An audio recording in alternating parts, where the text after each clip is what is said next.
Hope everything is sharing okay.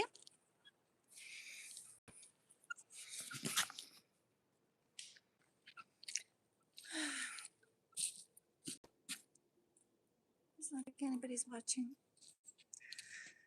So I really don't know what to make of the Canadian government right now because, as you know, they have that Liberal Party. Oh, I do have somebody watching. Thank you. That Liberal Party convention in Montreal, where Carney said that, that the United States had betrayed us and that we have to look after ourselves. And he's had 5 people cross from the Conservatives, which I've never seen happen in my life. And today we're having by-elections, and you can be sure he's going to get his majority government. So I'm very suspicious about the whole thing that's going on with him. And I used to think that there was some sort of a coordination going on between Ottawa and Washington. But now I really don't know if I can go with that anymore because we also see that we keep getting these polls from the Laurentian elites, basically their media, saying that 60% of Canadians would like to join the EU. And so, which isn't true. So, I don't know what to think anymore about Ottawa. Like, I'm actually really concerned about the Great Lakes and the Enbridge Gas Pipeline 5, which is a strategic choke point between Michigan and Ontario, which also feeds Quebec. I've made videos about Danielle Smith talking about that. So I'm sort of concerned that, well, first of all, I think that it's very likely that Trump actually, what he wants from Europe and from the British is Canada. He wants them to surrender, and Greenland. I've no doubt. And so we have Alberta's petition is going to be counted first week of May. And I think it's the Blackfoot Reserve, I'm not sure which one. They got an injunction last week from a judge because they got a stay, basically, and it's a stay on the whole petition being accepted by Elections Alberta to be counted because they said that it violates their treaty rights in the Constitution, Section 35, if they decide to go ahead and separate. So that's a really big obstacle, right, for Alberta independence, the fact that they did that they were given that by that judge. So it just feels to me like they're using the Indians to clout the title on the land. They're even saying now in Ontario that, well, how could we have treaties when we weren't given informed consent? And I have to find my pups. Susie, come! Susie, come!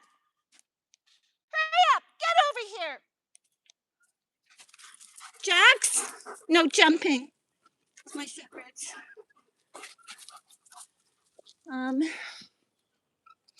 Take off and they just went off.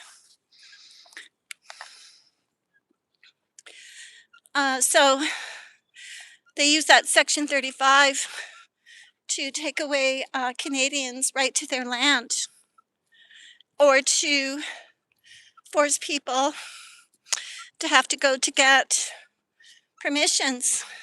Like they're clouding the title. They can't cloud my title because I'm a Section 35 person, but the regular Canadian, they can cloud their title, right? Who knows, maybe they'd try to cloud my title, but I would just go after them.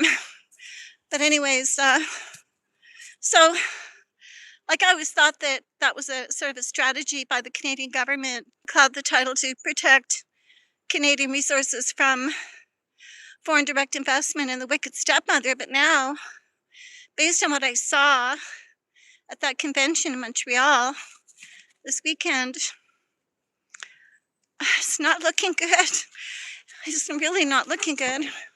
Then there was a video that came out about GFANZ and how Carney, you know, he was the one who set up that $130 trillion public-private partnership for climate financing, and how it's all being destroyed now. Like, all the Canadian top banks pulled out, all the American banks pulled out.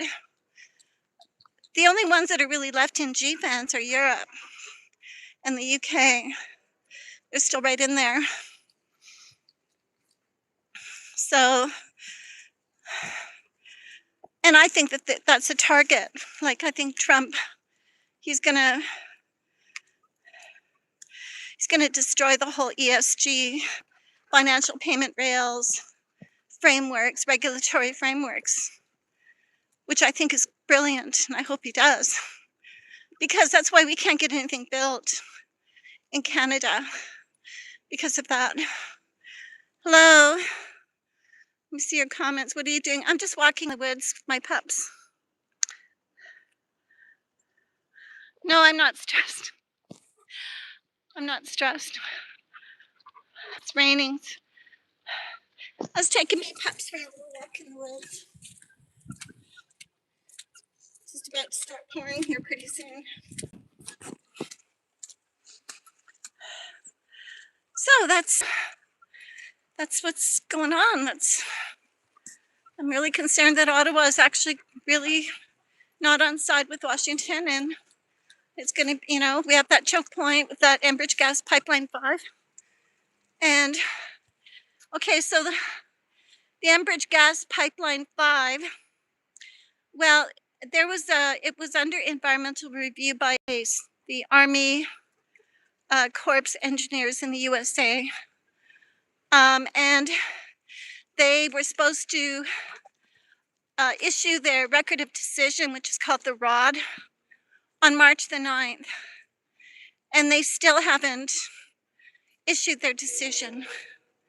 And so Enbridge Gas Pipeline 5 right now is trying to get approved to build a new underground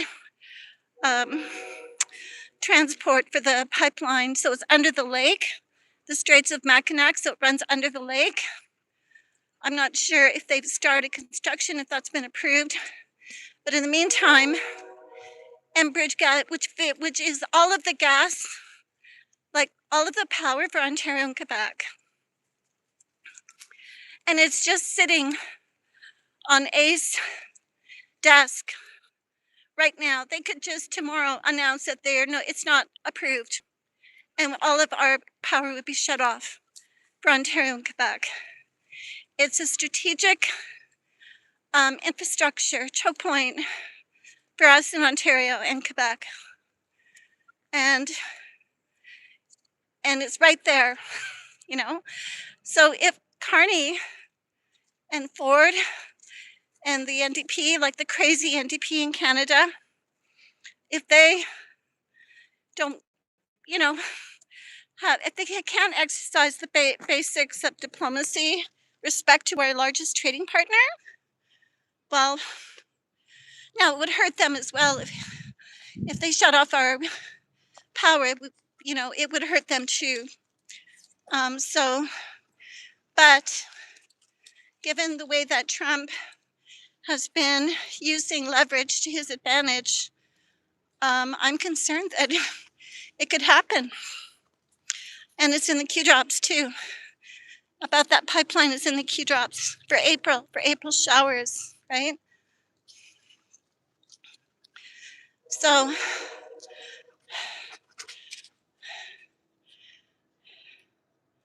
oh, my dogs might be thinking who I'm talking to. Well, my black shepherd, he's just a year old tomorrow. He's quite a feisty pup.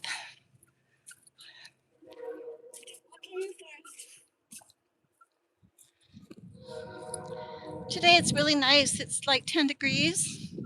Probably find some mushrooms somewhere along the way. Anyway, I better pay attention to my walk. Thank you for being here. And I'll talk to you guys later. Bye for now.